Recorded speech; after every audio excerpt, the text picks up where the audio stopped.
The following is a special presentation of Tony Kurre Radio. If you're listening to Tony Kurre Radio, you just heard a wonderful show called Mission Minded with Michael Coleman. He's the Heart of Alabama Food Bank CEO. The wonderful job he does down there. We were just talking about the SNAP benefits, and of course, the world is changing as we know it until the government can figure out what they want to do and start helping out people that really, really need it. And you were talking about bite by bite. There are so many people trying to do the right thing. And, you know, normally we need, you said you're treating this like a natural disaster, which I love. Sometimes we need to have bad things happen to us to not only know how to cope with them, but also to find the silver lining in the good parts of those things. If everything's always running fine and we don't ever have a tornado or a hurricane or a government shutdown, we never know what we're capable of, right? Maybe all through this we'll learn something. But remember when this happened? Well, we can do this now. But you always talk about logistics. Logistics is such a big word for you, and based on what you do. Talk about the logistics of what you're having to do with the Heart of Alabama Food Bank right now through Bite by Bite.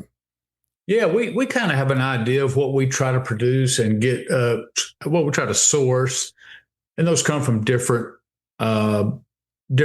areas. We get about 60% of our food through donations, 30% from the USDA, about 10% we have to purchase. So we're front loading a lot of our purchases, trying to get the food in, because a lot of things of what we're doing is trying to create emergency boxes. So we're doing 10 pound. We're focused on shelf stable, non-perishable. And the reason is because, again, while I don't think it's going to last another 10 days, we don't know. And we really don't know the amount of the need. So we're putting together thousands of 10-pound boxes and 25-pound boxes. Now, the 10-pound box is more for the individual, but it just shows you how you have to shift your thinking. So what we normally try to do is try to think of like frozen proteins, meats, and things like that families need. A lot of chicken, just because those are things. They're frozen, but they're fresh from the perspective they're not processed. Mm-hmm. They don't have a lot of additives and all that. And so, you know, especially young kids, they need protein for growing and all that. So we really try to produce that. Well, when you get into crisis times like this, you have to move to more processed things, because when you're moving pallets and truckloads of food to emergency places, one of the biggest things that comes up is about storage capacity. So agencies are saying, yes, we will help distribute boxes, be one of the agencies where you can store these 10 and 25-pound boxes. You know, we don't have freezer capacity if you included frozen and all the other kind of stuff. So right now we're focused on, so we have to shift. Like, we're still getting vegetables. It's just going to be canned vegetables. We're still having fruit. It's going to be canned fruit. We still have proteins. It's just going to be canned protein. So we're still trying to balance that, but then you also balance the cost of that. Mm-hmm. So we can get, and I'm just going to throw this out as a hypothetical, we can get a truckload of green beans for $25,000.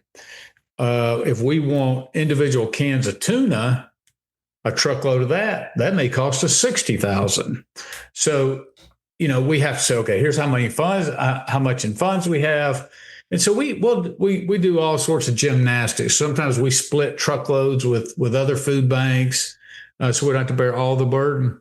But here's what you started off by saying, it's tragedies and disasters that inevitably we see positive things come out. So let me tell you about the positive things.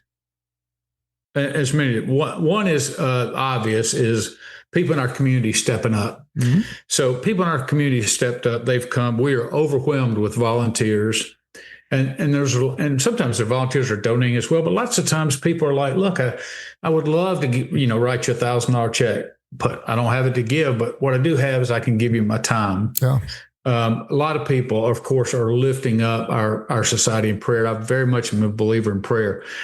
But we have people who are walking up and stroking very large checks, and two recently, just this week, that have never donated before. Wow. And one guy came up and stroke a $50,000 check. Had never been a donor before. Wow.